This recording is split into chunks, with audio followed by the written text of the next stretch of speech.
এই বাড়িটা, এই বাড়িটাতে আমি থাকতাম, তাই না? জানো বাবা, আজ যখন প্রথমবার আরশি ম্যাডাম আমার সামনে এসে দাঁড়ালো, আমার একটা অদ্ভুত ফিল হলো। যেন মনে হলো আমার খুব কাছের কেউ আমার সামনে এসে দাঁড়িয়েছে।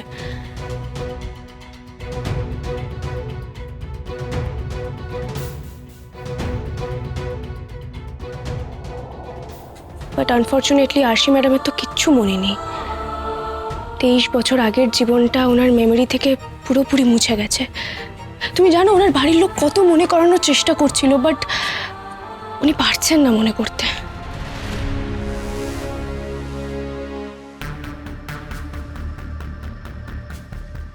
আমার মেয়েটাকে বাঁচান আপনি ডাক্তারবাবু। ওই গুন্ডাগুলো আমার মেয়েকে খুঁজে পেল, আমার মেয়েকে মেরে ফেলবে। কিন্তু আমি ওকে... আপনি ওকে নিজের কাছে রাখুন ডাক্তারবাবু। আমাকে পালাতে হবে, নাহলে ওরা আমাদের দুজনকেই শেষ করে দেবে। তোর মায়ের আশীর্বাদ ফলে গেছে বাবুই। সত্যি তুই আজ কত বড় হয়ে গেছিস, অন্যায়ের প্রতিবাদ করছিস, একেবারে তোর মায়েরই মতো। বাবুই, হ্যাঁ তুই পারলি অবশেষে। তুই আরশিকে অত বড় বিপদের হাত থেকে বাঁচিয়ে আনতে পেরেছিস। আমি জানতাম তুই পারবি, তুই ছাড়া এই কাজ কেই বা পারবে। মানে তুমি ঠিক কি বলতে চাইছো বলো তো? আমি ছাড়া কেউ পারতো না, এটাই তুমি মিন করতে চাইছো তো? এসবের মানেটা কি বাবা? আজ আমি আরো এই কারণেই তোমার সামনে এসে দাঁড়ালাম। আমি এর আগেও খেয়াল করেছি যে যখন থেকে তুমি আরশি ম্যাডামের কথা শুনেছো, তুমি মাঝে মধ্যে একটা অদ্ভুত বিহেভ করো। কেন বাবা? আমার সবসময় মনে হয় তুমি আমার কাছ থেকে কিছু একটা আড়াল করছো। সেটা কি বাবা? কি আড়াল করছো তুমি? বাবা বলো না প্লিজ। বলবো রে মা, এবার তোকে সবটা বলবো। সময় এসে গেছে যে 23 বছর ধরে যে সত্যিটা আমি আর অঞ্জলি ছাড়া আর কেউ জানতো না, সেটা সবার সামনে প্রকাশ করার সময় এসে গেছে। তুই যে আসলে সাক্ষ্যজিৎ চ্যাটার্জি আর আরশি চ্যাটার্জির মেয়ে, সেটা এবার আমাকে বলতেই হবে। কিন্তু বাবুই, বিশ্বাস কর, এই 23 বছরে তুই যে আমারই মেয়ে হয়ে উঠেছিলিস। তোকে যে আমি বড্ড ভালোবাসি, তাই তো তোকে সত্যিটা বলতে হবে ভাবলেই আমার বুকটা কষ্টে ফেটে যাচ্ছে। সত্যিটা জানলে তুই তো আমাকে ছেড়ে চলে যাবি বাবুই। বাবা তুমি কি এত ভাবছো বলো তো? আমি যখনই তোমাকে প্রশ্ন করি তুমি একটা অন্য জগতে চলে যাও। বাবা আজকে কিন্তু তোমাকে জবাব দিতেই হবে।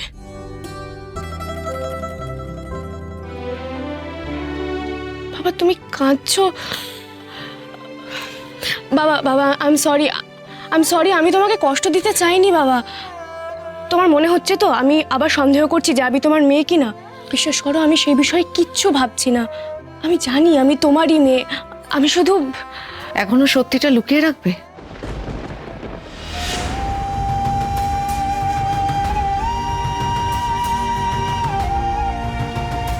সত্যি মানে?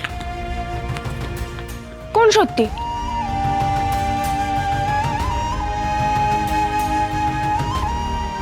বাবা, মা কোন সত্যির কথা বলছে? হ্যাঁ কি হলো বলো?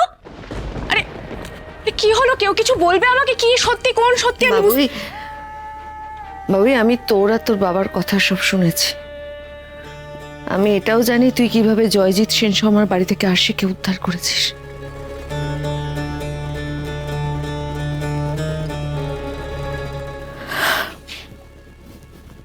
এতদিন যেই মানুষটার জন্য তুমি এত কিছু সহ্য করেছো, আমার সমস্ত অন্যায়, আমার সমস্ত অপবাদ তুমি মাথা পেতে মেনে নিয়েছো, সেই মানুষটা তো ফিরে এসেছে। হ্যাঁ গো, এবার তো তুমি তোমার কথা রাখো। কি? আমি কিন্তু কিছু বুঝতে পারছি না। কি বলছো তোমরা? মা কি বলছে? বাবা তুমি কাকে কি কথা দিয়েছিলে? বাবা বলো না প্লিজ, তুমি কাকে কি কথা দিয়েছিলে বলো। বলবো বাবুই, সবটা বলবো, শুধু আজকে রাতটা কাটতে দে। বাবা তুমি... বলছি তো বলবো, সব বলবো। শোন, তুই কাল সকালে আমার সঙ্গে সাক্ষ্যজিতের বাড়িতে যাবি। কেন? ওনার বাড়িতে কেন যাব? সেটা ওখানে গেলেই বুঝতে পারবে। আর আমিও যাব তোমাদের সাথে। তোমরা কি লুকোচ্ছ বলো তো আমার কাছ থেকে? একটু ক্লিয়ারলি বলবে। আমার কিন্তু সবকিছু ঘেটে অনেক রাত যাচ্ছে। হয়েছে বাবুই, অনেক রাত হয়েছে, শুয়ে পড়। কাল সকালে অনেক কাজ আছে, অনেক কাজ।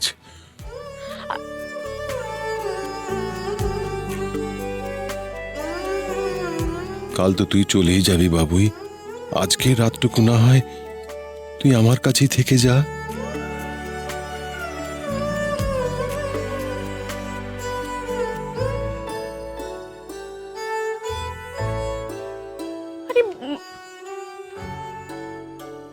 কি হচ্ছেটা কি? মা বাবা তো হেয়ালি করছে কেন আমার সাথে? আর মাকেও আজ অন্যরকম লাগলো, কিন্তু কেন?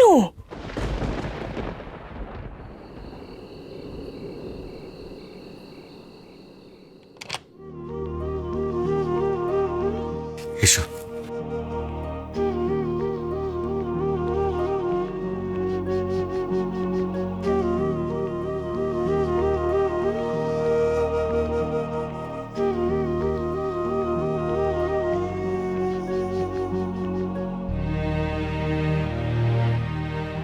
এই ঘরটা চিনতে পারছো আরশি?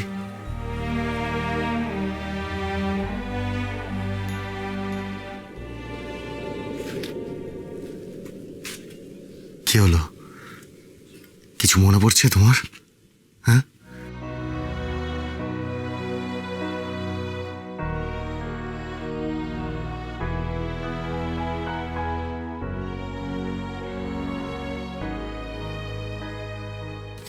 এই যে আরশি, এই এই এই ছবিটা দেখো। এটা আমাদের অনেক পুরনো ছবি, কিন্তু তাও এই ছবিটা দেখলে মনে হয় এই তো কিছুদিন আগের ঘটনা।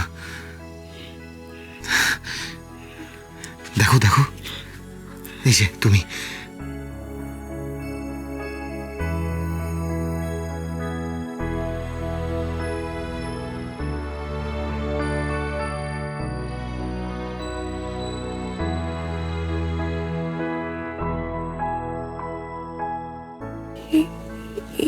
এই বাড়িটা, এই বাড়িটাতে আমি থাকতাম, তাই না? এইটা বুঝি আমার ঘর? হ্যাঁ আরশি, এটা এটা তোমার ঘর, এটা তোমার ঘর। তুমি তুমি এই ঘরেই থাকতে। তুমি তুমি শুধু এখানে থাকতে না, আমরা দুজনেই থাকতাম। এটা আমাদেরও ঘর। তুমি এই বাড়ির প্রাণ ছিলে। তোমাকে ছাড়া এ বাড়ির কেউ থাকতে পারতো না। আমাদের আমাদের একটা সুন্দর সংসার ছিল জানো। আমি অভিনয় করতাম আর আর তুমি গান গাইতে। কিছু কিছু মনে পড়ছে তোমার? একটু একটু মনে করার চেষ্টা করো না। হ্যাঁ,